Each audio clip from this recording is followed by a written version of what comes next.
हर महीने मैं 25,000 रेंट देता हूँ और ये 25,000 बेसिकली किसी और की ईएमआई भर रहा होता है। किसी और का घर मेरे पैसे से बिल्ड हो रहा होता है और मैं सिर्फ देखते हुए फ्रस्ट्रेट होता हूँ कि 20 साल तक रेंट दोगे तो 60 लाख हवा हो जाएंगे और एंड में तुम्हारे पास लिटरली कुछ भी नहीं बचेगा। नथिंग, ज़ीरो, एक भी एसेट नहीं। एंड इसी वजह से ये सवाल बहुत इम्पोर्टेंट हो जाता है कि क्या घर खरीदना एक्चुअली वर्थ इट है या फिर भी ये भी एक ट्रैप है।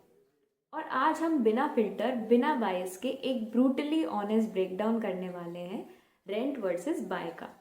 एंड ट्रस्ट मी, ये वीडियो तुम्हारे पेरेंट्स को शायद पसंद ना आए। तो रेंट का रियल मैथ समझना ज़रूरी है, क्योंकि अगर तुम 20,000 पर मंथ रेंट दे रहे हो और हर साल रेंट एवरेज 8 to 10% बढ़ता जाता है तो ईयर 1 का ₹20,000 ईयर 5 तक 29,400 बन जाता है, ईयर 10 तक 43,200 हो जाता है और ईयर 20 तक तुम ऑलमोस्ट 93,200 रेंट दे रहे होते हो। और इस पूरे पीरियड में तुम अप्रॉक्सीमेटली ₹85 to 90 लाख किसी और की प्रॉपर्टी को फंड कर देते हो और अपनी लाइफ टाइम का सबसे बड़ा एक्सपेंसेस में से एक के बदले सिर्फ रेंट रिसीप्ट्स का एक फोल्डर बचा रहता है, जबकि तुम्हारा लैंडलॉर्ड वही 80 लाख का फ्लैट 2 से 3 करोड़ तक ग्रो करता है। ओनर वो होता है, पेमेंट तुम करते हो। और ये ही रेंट का अनकंफर्टेबल ट्रुथ है कि तुम बेसिकली लाइफ टाइम सब्सक्रिप्शन ले रहे हो किसी और की प्रॉपर्टी का। नेटफ्लिक्स कैंसिल हो सकता है, रेंट नहीं।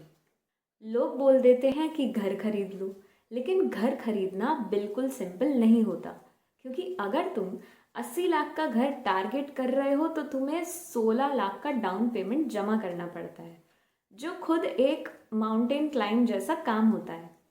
फिर 64 लाख का लोन 9% इंटरेस्ट पे 20 साल के लिए लेना पड़ता है, जिसका ईएमआई 57,600 पर मंथ होता है और टोटल आउटफ्लो 1.38 करोड़ हो जाता है।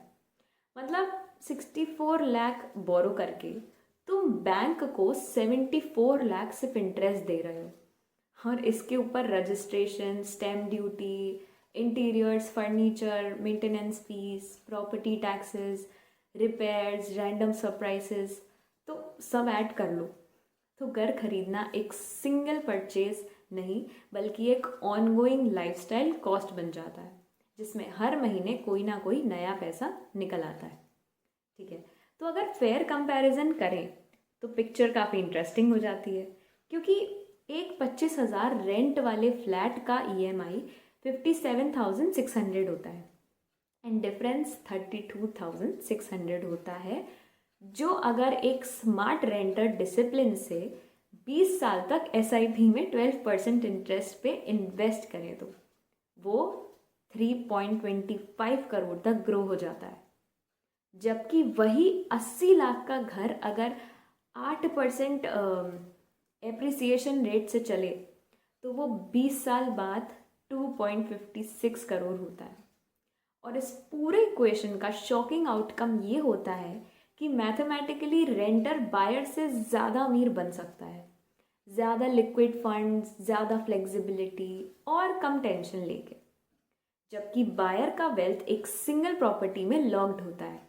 लेकिन साथ ही साथ ये भी समझना ज़रूरी है कि लाइफ सिर्फ मैथ्स नहीं होती।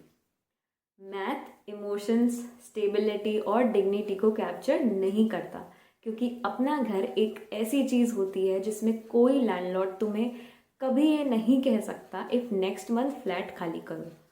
तुम्हारे बच्चों की स्कूलिंग बीच में डिस्टर्ब नहीं होती, तुम घर को अपनी मर्जी से मॉडिफाई कर सकते हो, वॉल्स को पेंट कर सकते हो, पेट्स ला सकते हो, पूरी फ्रीडम होती है। और सबसे इम्पॉर्टेंट बात यह है कि अपना घर एक लेगेसी बन जाता है, एक जनरेशनल वेल्थ जो तुम्हारे बच्चों को मिलती है और साइकोलॉजिकली भी एक सेंस ऑफ ओनरशिप और स्टेबिलिटी देती है, जो रेंटल लाइफ कभी नहीं दे सकती।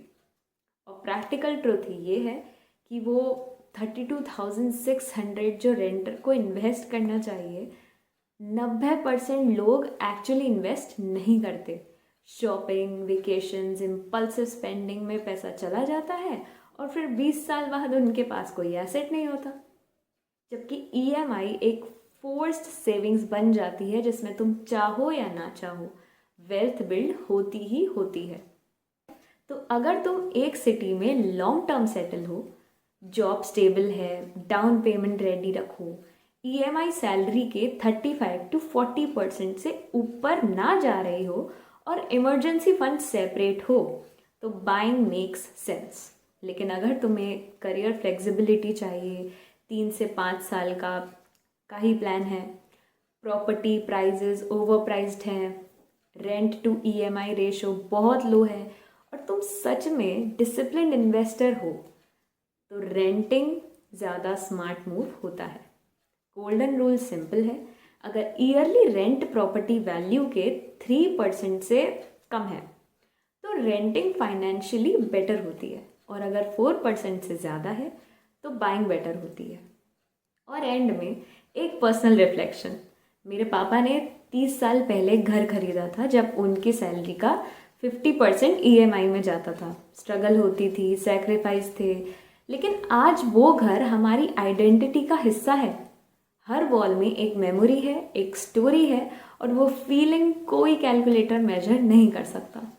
इसलिए नंबर्स इम्पॉर्टेंट होते हैं, लेकिन कभी कभी अपनी मिट्टी का एक घर होना इमोशनल, कल्चरल और पर्सनल लेवल पर एक ऐसी नीड होती है जो किसी स्प्रेडशीट में फिट नहीं होती।